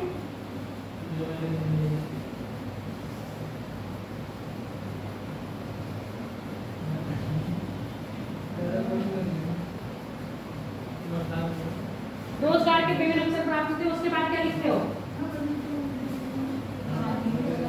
ग्रामीण शहरीकरण लिखो। ये मेन हेडिंग है, मतलब अच्छा पॉइंट है। ये ऐसे पॉइंट है जब आपको क्या होगा, देखो ये वाला मेन टॉपिक आता है आपके मेंस में आंसर राइटिंग, मेंस में आंसर राइटिंग के लिए आता है कि भारत के बढ़ते हुए नगरीकरण का प्रभाव जलवायु पे क्या पड़ रहा है। तो आपको इफेक्ट लिखने पड़ेंगे, है ना। भारत के बढ़ता हुआ नगरीकरण किस तरह से जनता को प्रोवाइड कर रहा है, तो उसको पॉजिटिव एस्पेक्ट और निगेटिव एस्पेक्ट दोनों ही लिखने होते हैं। जब कंक्लूजन लिखते हो तो पॉजिटिव ज़्यादा दिखाना होता है, निगेटिव कम दिखाना होता है। समझ में आता है? इसी के साथ आप गवर्नमेंट की पॉलिसी भी ऐड करोगे कि नगरीकरण के लिए या स्मार्ट सिटी के लिए गवर्नमेंट क्या कर रही है। सबसे पहली व्यवस्था नगरीकरण के लिए आपके क्या होने चाहिए, पक्के मकान होने चाहिए। तो जिसके लिए गवर्नमेंट क्या कर रही है, प्रधानमंत्री आवास योजना लेके आई है। कनेक्टिविटी अच्छी होनी चाहिए, जिसके लिए क्या लेके आई है, प्रधानमंत्री सड़क योजना, ग्रामीण और शहरी दोनों। इसलिए देखते हो ना कि रोड का क्या हो रहा है, इंडिया को कनेक्ट करा जा रहा है नॉर्थ से साउथ, ईस्ट से वेस्ट, हर तरह से। क्यों, कनेक्टिविटी अच्छी होगी तो जो हमारा ट्रेड है वो क्या होगा, इजीली चलेगा। इसके बाद और कुछ, हाँ तो अभी मिलेंगे। क्या जोड़ रहे हो तुम, पूरा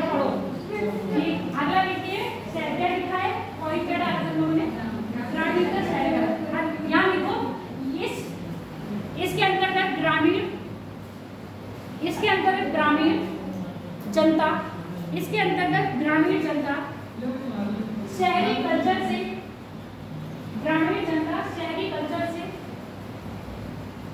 आकर्षित होकर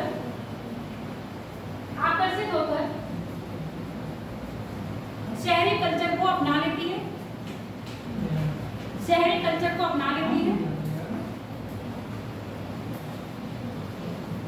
जिससे आप देखते हो ना, गांव में भी जाओ तो लगता है कि शहर में आ गए हैं, है ना। अब गांव के लोग भी पढ़े लिखे रहे, इसका जो परिवर्तन आया है, ये परिवर्तन कराया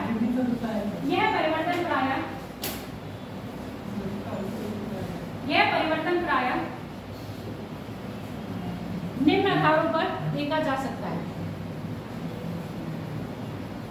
यह परिवर्तन प्रायः निम्न आधारों पर देखा जा सकता है। पहला हो गया साक्षरता, बस इसको लिखते जाओ, समझा दे रहे। जैसे क्या होता है, गांव में भी अब लिटरेसी रेट क्या हो गया है, बढ़ गया है। वहाँ की पॉपुलेशन भी क्या होती है, पढ़ाई के लिए प्रति जागरूक है। जब पढ़ने लगी है तो अपने अधिकारों को जानने लगी है। विशेषकर दूसरा लिख लो, महिला ज्ञान वर्धन। इसी में साक्षरता लिख लो, महिला ज्ञान वर्धन। जय वर्धन में महिला ज्ञान वर्धन। महिला के ज्ञान में क्या हुआ है, वृद्धि हुई है। महिला अपने अधिकारों के बारे में जानने लगी है। दूसरा संचार, अब आप देखते हो ना, और हाँ, आधुनिकीकरण गांव में भी हो गया है। अब स्मार्टफोन गांव में भी चल रहे हैं, ठीक है, चल रहे ना आधुनिकीकरण, जिसमें आपका संचार के साधन होते हैं। मेनली हो गया सेल फोन, संचार में लिख लो सेल फोन का इस्तेमाल।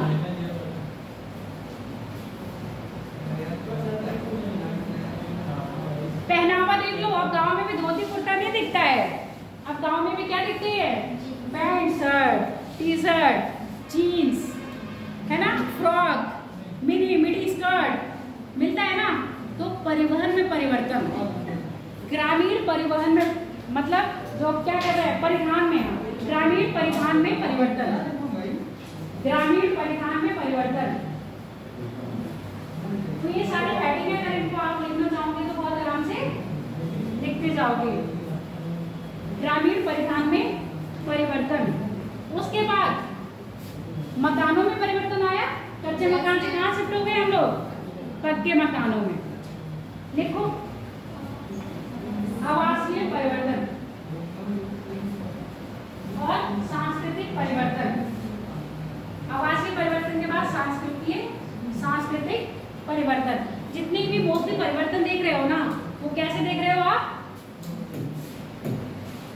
आधुनिकीकरण के कारण। अब यहाँ देखा है पुश फैक्टर और पुल फैक्टर।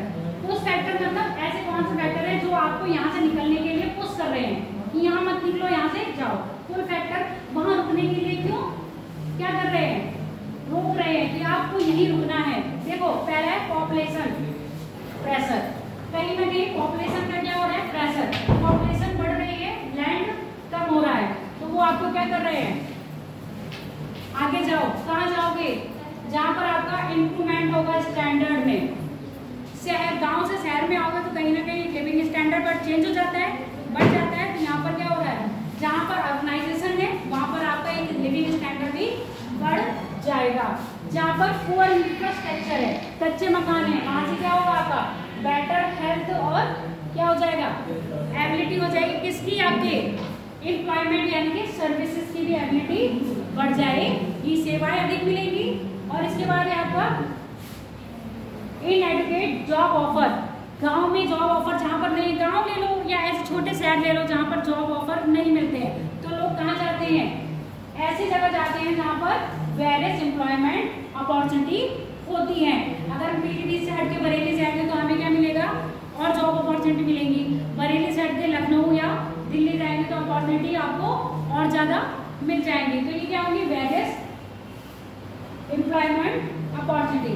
एजुकेशन क्या होगा, बैड एजुकेशनल चांस होता है, यानी कि छोटे शहरों में एजुकेशन की अच्छी क्या बोलेंगे उसको, फैसिलिटी भी नहीं होगी, अपॉर्चुनिटी भी नहीं होती है। इसके बाद अगर और जगह जाओगे तो क्या होगा, एजुकेशन मेट्रो सिटी में जाओगे तो आपको एजुकेशन की वैरायटियाँ मिल जाएंगी। कहने का मतलब पीलीभीत में देखो, अभी आपको यहाँ हिस्ट्री से एमए मिल जाएगा, नहीं मिलेगा। ज्योग्राफी से एमए मिलेगा, नहीं मिलेगा। अगर आपको इन सब चीज़ों से करना होगा तो कहाँ जाना पड़ेगा, बरेली। समझ में आ गया।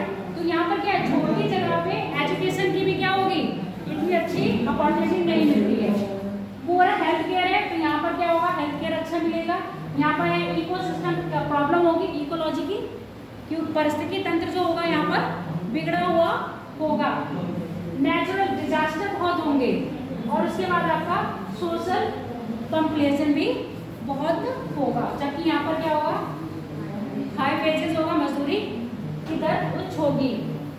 क्वालिटी ऑफ एजुकेशन, एजुकेशन कैसी होगी, हाई क्वालिटी की मिल रही होगी। नो सोशल, यहाँ पर जब एक दूसरे जुड़ोगे नहीं तो कुछ रोएगी नहीं, जैसे वो कह रहे हैं आंटी आंटी घर में कलेश कर जाती हैं, यहाँ आंटी कराएंगी नहीं, कलेश करेंगी नहीं, आगे बात समझ में, तो यहाँ आंटी का कलेश ही नहीं है। और क्या है, फ्यूचर के प्रोस्पेक्ट से बहुत सारी चीज़ें आपको यहाँ पर मिल जाती हैं। ये हमने बात करी थी किसमें, आपके नगरीकरण में। अब लिखो भारत में नगरीकरण की, भारत में नगरीकरण का विकास, उनके बात तो करने से प्रॉब्लम है, भारत में ज्ञान से प्रॉब्लम है, ज्ञान से, ठीक है। अब जिसके पास है वही ज्ञान देगा, जिसके पास है नहीं वो क्या देगा, है ना, विनय। भारत में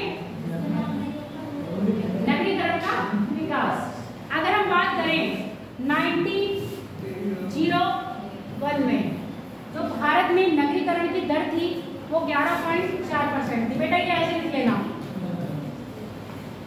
1901 में भारत में नगरीकरण की दर कितनी थी, 11.1। उसके बाद हम बात कर रहे हैं 2011 की जनगणना कितनी है, 2011 की जनगणना के अनुसार भारत में नगरीय जनसंख्या,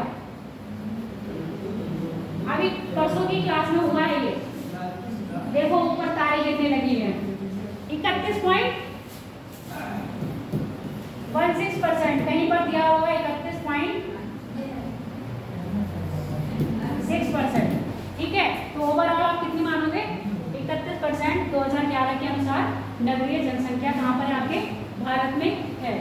इसके बाद हम 2017-18 की बात करते हैं। ये आपके वर्ल्ड, बात नहीं करो, ये आपके वर्ल्ड बैंक ने दिया है। वर्ल्ड बैंक ने कहा है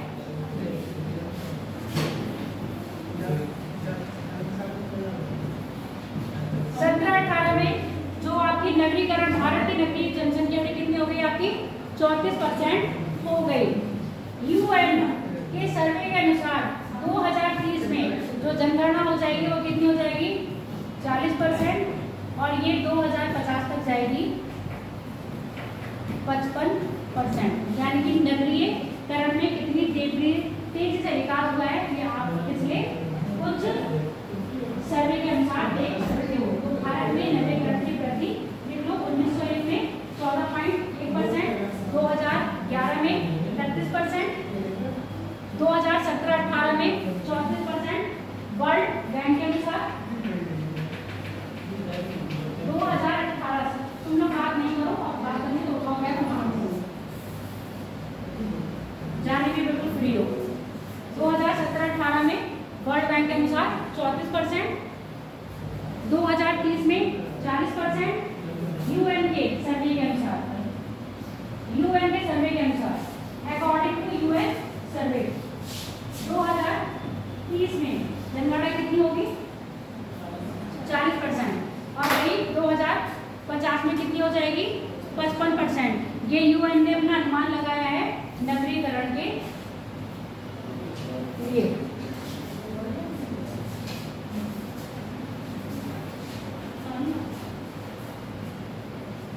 अच्छा, वहां पर जो दिखाया था वो एक लिखवाया था ना, गांव की पब्लिक का शहर की पब्लिक में कैसे कैसे क्या हो रहा है, परिवर्तन हो रहा है। तो यहाँ देखो, ये ग्राफ समझ लो, जो आपका रूरल है और जो आपका अर्बन है, रूरल पॉपुलेशन का ग्राफ क्या हो रहा है, डाउन होता जा रहा है, जबकि अर्बन पॉपुलेशन का ग्राफ क्या होता जा रहा है, बढ़ता जा रहा है। किसी भी देश के लिए अर्बनाइजेशन होना एक अच्छी बात है। जितना अर्बनाइजेशन होगा यानी कि उतना ही उसमें क्या होगा, बहुत ज़्यादा इंडस्ट्री लगेगी, वहाँ की जो पॉपुलेशन होगी पढ़ी लिखी होगी, उसका लिविंग स्टैंडर्ड क्या होगा, हाई होगा, और कहीं ना कहीं वो देश की आर्थिक विकास में क्या करेंगी, अपना सहयोग दे रही होंगी। तो यहाँ देखो 2050 में जो इन्होंने अनुमान लगाया है, कितना बताया था, 55 बताया था, 50 से ऊपर चला जाएगा, और जबकि जो रूरल पॉपुलेशन कहाँ आ जाएगी, 50 से नीचे लाइक करेगी।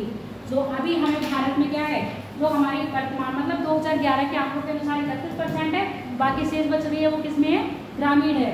पर आगे आने वाले टाइम में यानी कि 50 तक जो अनुमान लगाया है वो ये होगा 50% से प्लस पॉपुलेशन कहाँ हो जाएगी आपके नगरीकरण यानी कि अर्बनाइजेशन के में इंक्लूड हो जाएगी। तो ये ग्राफ वहाँ पर अगर चाहूँ जहाँ पर शहरी मतलब ग्रामीण पॉपुलेशन का शहरी पॉपुलेशन में वहाँ पर रफली ऐसे बना सकते हो।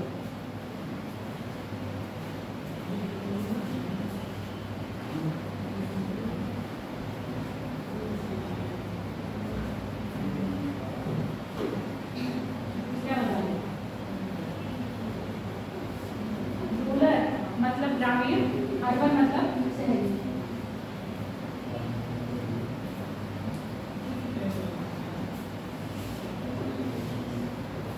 बस ऐसे फटाफट बना लो रफली एक नॉलेज के लिए कि वो ग्राफ आपको बताना मतलब वो बात की स्टोरी हमने सुनाई है वो आपको क्या कहना चाह रही है। तो ये कहना चाह रही है आने वाली पॉपुलेशन गांव में भी रहेगी पर उनका क्या होगा, आधुनिकीकरण हो चुका होगा। अभी 20 मिनट है यहाँ, भूख लग रही है, सर ने आज लेट छोड़ा था क्लास 12:15। क्या पढ़ाया थे सर? रुपीज पैसे रुपीज पैसे का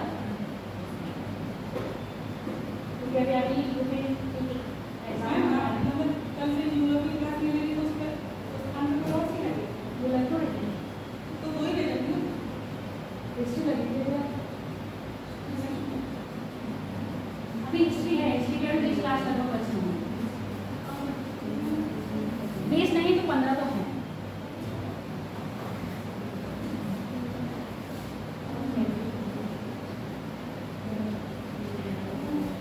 हो गया? चलो अब हम बात करते हैं भारत में वृद्धि दर यानी कि वृद्धि दर का सिंपल सा हमारा अर्बनाइजेशन की बात समझाने का लिखवाने वाला काम है ही नहीं चाहता। देखो India will be lead the world in the urban growth. कितना ग्रोथ कर रहा है, नंबर 1 पर आ रहा है, कितना है 70% ग्रोथ के साथ। चाइना कितने पर है, चाइना 10% पर है और बाकी आपका नाइजीरिया कितने पर है 8% पर है। अच्छा ये पॉपुलेशन ग्रोथ के चक्कर में कभी कभी आप कहते हो ना कि क्यों गवर्नमेंट ऐसी पॉलिसी बना रही है, तो ये रीजन जो है ना आगे आने वाली अगर हम अपनी अभी पीढ़ी को कंप्यूटर नहीं सिखाएंगे तो कहीं ना कहीं हम कहाँ छोड़ रहे हैं, पीछे छोड़ रहे हैं। क्योंकि आने वाली जो जनरेशन है या आने वाला जो टाइम है इसका इलेक्ट्रॉनिक टाइम है, आदमी की कोई वैल्यू नहीं होगी जब तक आपको इन चीज़ों पर वर्क करना नहीं आता है। अगर आप दुनिया के साथ अब जहाँ पर अगर आप अमेरिका में जाओ ठीक है, वहाँ पर इतना हाई टेक्नोलॉजी आ गया है कि अब आपको छूना ही नहीं पड़ता है, आराम से आदमी नहीं, आदमी से आदमी का कनेक्शन है नहीं, आदमी से मशीन का कनेक्शन हो गया। मूवी आई थी ना कि रोबोट देखे हो कि आगे आने वाली चीन में ये हाल हो गया, बर्फ दिखने हो गए, उनके साथ लोग सोशल कनेक्टिविटी एक तरह से हट चुकी है। वहाँ पर बड़ों के साथ खेलने के लिए आपको रोबोट मिल रहे हैं, वो रोबोट वाले कुत्ते हैं, रोबोट वाले खिलौने हैं। बेचारे बूढ़े लोग वहाँ उनके पास आके अपना टाइम स्पेंड करते हैं, तो उनकी भी जिंदगी है। वहाँ पर इतना हाईटेक हो गया जमाना, रोबोट रोड साफ कर रहा है, आगे जरूरत ही नहीं है, यही प्रॉब्लम है ना। वहाँ पर रोबोट क्या कर रही है, रोबोट भी सारे काम करेगा, पार्ट रोबोट झाड़ू, रोबोट पे प्लांट्स में पानी लगाना है, रोबोट। क्यों ड्रोन आ रहा है, क्यों ड्रोन से अभी सब चीजें हो रही है, क्यों? क्योंकि आने वाले टाइम में अगर आप उनके साथ कंधे से कंधे मिला के चल रहे हो तब क्या है, आप दुनिया के साथ वहाँ उस लेवल पे स्टैंड कर सकते हो। अगर उन चीज़ों को आप एडॉप्ट नहीं करोगे, आप कई बार लोग सोचते हैं ना अरे सारा डिजिटलाइजेशन हो रहा है, पॉपुलेशन तुम्हारी खुद इतनी है, गवर्नमेंट की पॉलिसी को मत करो। अगर वो डिजिटलाइजेशन नहीं करेगी तो आप कहीं ना कहीं दुनिया से पीछे हो जाएंगे। अब दुनिया के साथ रहना है तो आपको डिजिटल दुनिया में एंट्री मारनी होगी। अब मारोगे तो आपकी पॉपुलेशन इतनी है जो अनएम्प्लॉयड की तरफ जाएगी और अनएम्प्लॉयमेंट से बचना है तो क्या करना होगा, आपको स्किल डेवलप करना होगा। तो स्किल डेवलप करने के लिए गवर्नमेंट क्या कर रही है, स्किल इंडिया लेके आ रही है, मेक इन इंडिया लाई है, स्किल इंडिया लेके आई है, उसके साथ साथ क्या है स्मार्ट सिटी का कॉन्सेप्ट लाई है। तो ये सब कॉन्सेप्ट किस लिए आ रहे हैं, नगरीकरण की ओर जाने के लिए। अपनी जो अपनी पॉपुलेशन है उसको विकसित करने के लिए। क्यों गाँव को हम डिजिटल की बात कर रहे हैं, क्यों गाँव में हम कह रहे हैं वाईफाई कनेक्शन लाना है हमें, इसीलिए तो लाना है। गाँव का हर वो व्यक्ति डिजिटली कनेक्ट हो सके। पहले लोगों के पास पैसा ही नहीं था, मतलब बैंक अकाउंट ही नहीं होते थे। अब बैंक अकाउंट खुलवाए, यानी कि जनधन योजना के अंतर्गत बैंक अकाउंट खुले। जब आप बैंक के पास आए फिर बैंक क्या हो गया, पूरा डिजिटलीकरण हो गया। अब आपको डिजिटल मजबूरी होगी आपकी सीखना, क्यों, आपका उसमें अकाउंट चल रहा है। जब तक आप डिजिटली नहीं सीखोगे तो अब वो पीढ़ियां गाँव में भी अब क्या हो रहा है, लोग क्या यूज करने लगे, पेटीएम करने लगे यूज। तो ये क्या है, कहीं ना कहीं आप डिजिटल दुनिया से जुड़ रहे हो।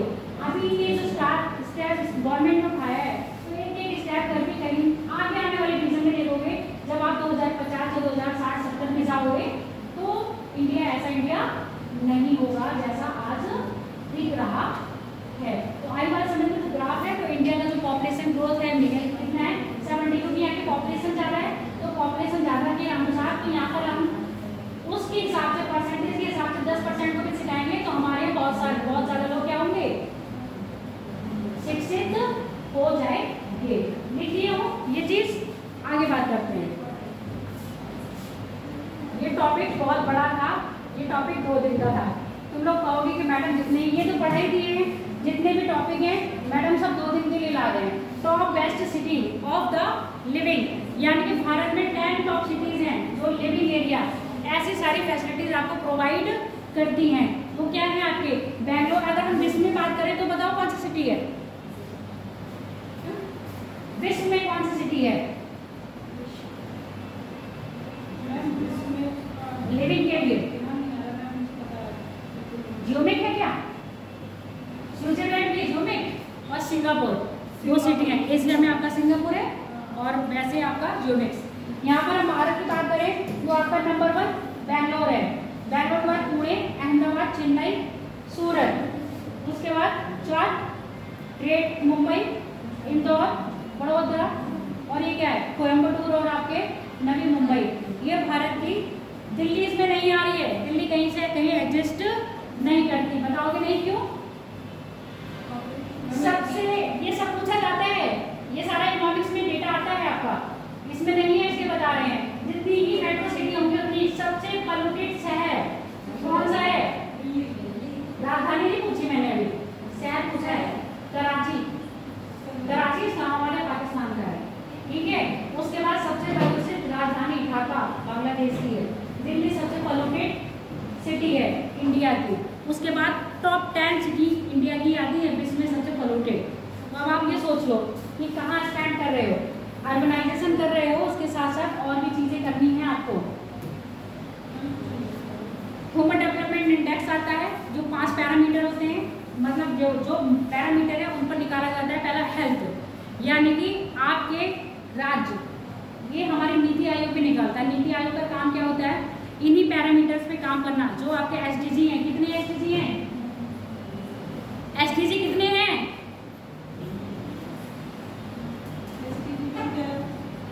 सतत विकास लक्ष्य।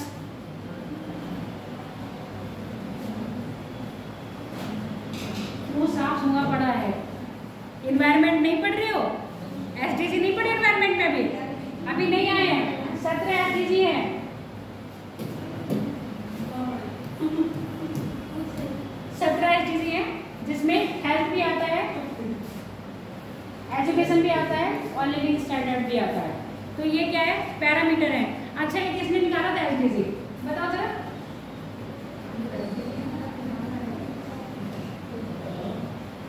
एसडीजी निकालता कौन है, रिपोर्ट रसालत कौन देता है, और पैरामीटर किसने बताए थे, कौन बोला क्या कोई? पाकिस्तान के इंजमाम ने उल हक करके है, और आपके अमरत सेन है जिन्होंने कंट्रीब्यूट किया था आपके एचडीजी में।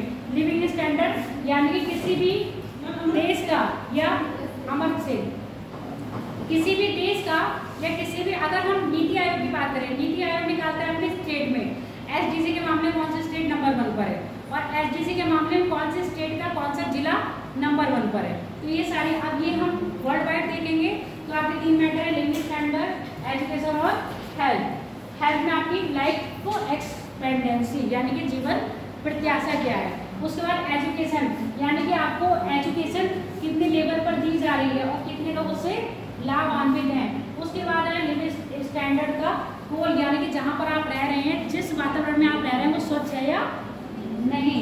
तो ये सारी चीज़ें देखी जाती है, किससे आपके जितनी मेट्रो सिटी में बढ़ते जाते हैं ये सारे पैरामीटर दिए जाते हैं। अगर कोई ये पैरामीटर क्या कर रहा है, फुलफिल कर रहा है, तो आप रैंक दी जाएगी नंबर 1। 0 से कितना चलता है, 0 से 9, 0 से 10 तक का स्केल है। जो 0 मिलेगा यानी कि वो सबसे बेकार, जो 10 पर आएगा वो सबसे अच्छा। अब बात करते हैं प्रॉब्लम क्या है अर्बनाइजेशन की। लिख लो नगरीकरण की समस्या, बहुत बड़ा टॉपिक है, तो मैं शॉर्ट में बता रही हूँ। हाँ आप समझाए गए हैं, ये लिख तो लो, ये तो बना लो समस्या, ग्राफ बना लो, फटाक से समझा देंगे। और यहाँ से तेज आपको लेके जाएगा, बस 8 मिनट है, फटाफट बनाओ, फिर समझा दे रहे हैं। ये बनाओ पहले और कुछ नहीं, सबने बस समझो, समझे? तुम्हारे नट जो लड्डू फूट रहे हैं, कौन सी वाले ये लड्डू दबे रहेंगे, फूट ही जाएंगे। किस चीज के? अभी बताएंगे किस चीज के, पहले ये बता दो मैम किस चीज के? या तो पूरी बात बताया गई या फिर मतलब कहाँ मत कर दे, अभी बताएंगे ना, 5 मिनट दूंगी तुम लोगों को, क्लास ओवर के बाद, क्लास ओवर होने के बाद 5 मिनट दूंगी, तब बताओगे जो तुम्हारे घर में लड्डू फूट रहे हैं उनको साफ करोगे। नवीकरण की समस्याएं, तारीफ तो बहुत सुन ली, अच्छी शिक्षा मिलेगी, है ना, रोजगार भी मिलेंगे, और क्या मिलेगा, अच्छा घर मिलेगा। क्यों आ रहा है, इसके अंतर्गत गवर्नमेंट ने मिशन चलाए ना, कौन सी, स्वच्छ भारत अभियान कब स्टार्ट किया गया था, 2014 में, 2 अक्टूबर 2014 को। क्यों था, मलिन बस्तियों की कमी करना, स्वच्छ जीवन, स्वच्छ हेल्थ। अब आपका वातावरण स्वस्थ नहीं है, भारत में स्वस्थ नहीं है, तो हेल्थ स्वस्थ कैसे ले लोगे, ठीक है। तो और इसके साथ साथ स्मार्ट सिटी, कितनी स्मार्ट सिटी, 100 स्मार्ट सिटी। प्रधानमंत्री आवास योजना, ये सब किसके अंतर्गत आती हैं, कहीं न कहीं नवीकरण के अंतर्गत आती हैं। तो इन जितनी भी योजनाएं हैं इनको क्या करोगे आप, लिखोगे और डिफाइन करोगे कब योजना कब आई थी। ये तो बहुत बड़ा चैप्टर है। यहाँ पर बात करते हैं अर्बन क्राइसिस आ जाएंगे, नगरीकरण की क्या आ जाएगी, क्राइसिस क्यों आ जाएंगे, हम इतना फैलाव कर लेंगे कि हमारे पास भूमि बचेगी नहीं, फिर हम कहाँ करेंगे। तो कौन से आपके अर्बन क्राइसिस में सबसे पहला जो आपका लैंड क्राइसिस आएगा, यानी कि भूमि, क्या कहेंगे क्राइसिस को हिंदी में,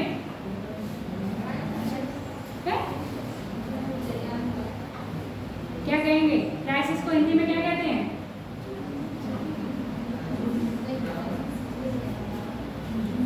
मुझे भी नहीं पता, चलो आ जाएगा तो बता देंगे। अगला है वेस्ट डिपॉजिट, अपराध नहीं होंगे, क्राइम, अभी हम क्राइम पढ़ाएंगे, कहाँ पर है, अच्छा अर्बन क्राइम, अच्छा मुझे लगा क्राइसिस है। क्राइम का मतलब वही है जो आजकल देख ही रहे हो, क्राइम कैसे हो रहा है, लोगों के पास रोजगार के अवसर हैं नहीं है।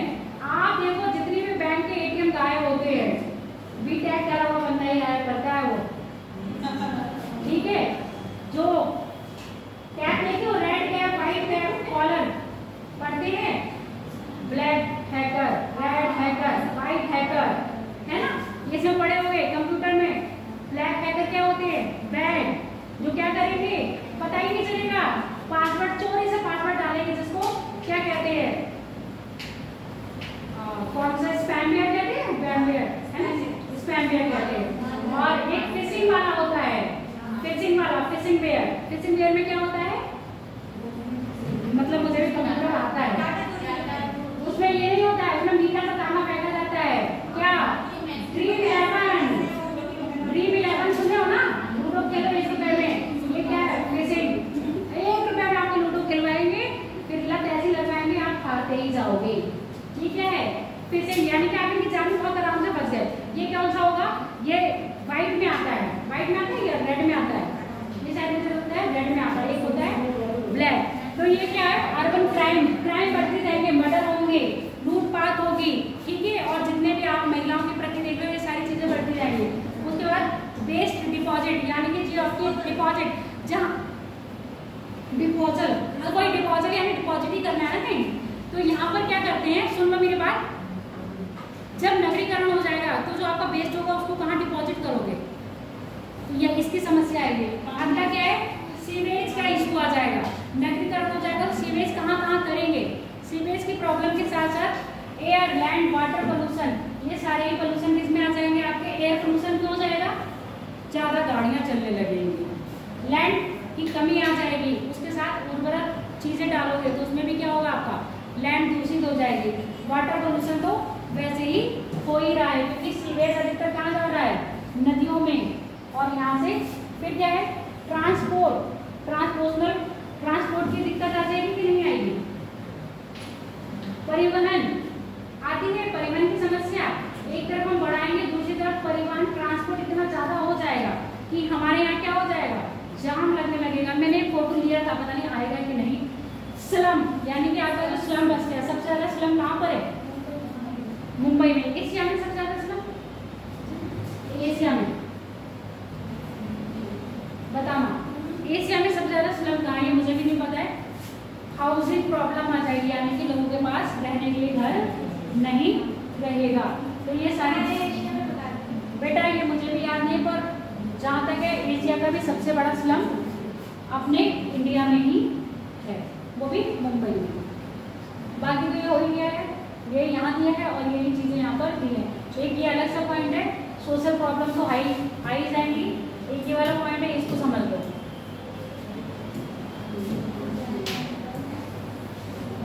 वल्नरेबल डिजास्टर यानी कि कौन से होंगे, संवेदनशील डिजास्टर को क्या कहते हैं, आपदाएं हो जाएगी कि नहीं, जब अर्बनाइजेशन इतना हो जाएगा कि हम, अब देखो नदी, योगा नदी के पास जाओ, लोगों ने उसके किनारे पे क्या बना रखा है, घर बना रखे हैं, उसके लिए उसका जो क्षेत्र था, नदियों का जो क्षेत्र था, आपने उसको भी क्या कर रहा है, अतिक्रमण कर दिया। तो इस तरह से डिजास्टर नहीं आएगा, यानी कि आप ऐसे क्षेत्र में रह रहे हो जहाँ पर आपदा आने की संभावना सर्वाधिक है, और हर साल यहाँ पर क्या है, आपदाएं आती रहेंगी। तो ये क्या है आपके वल्नरेबल यानी कि आपका आपदा से सम्मिलित क्षेत्र, ठीक। तो ये आपका पूरा हो गया टॉपिक। इसी में जो आपकी गवर्नमेंट की पॉलिसी है, गवर्नमेंट क्या कर रही है, अब यहीं से आपका क्या बनता है, एक नया टॉपिक आता है डिजास्टर मैनेजमेंट। यहाँ से आपका नया टॉपिक आता है डिजास्टर मैनेजमेंट, जो है तो ज्योग्राफी के अंतर्गत, और करोगे आप एनवायरमेंट,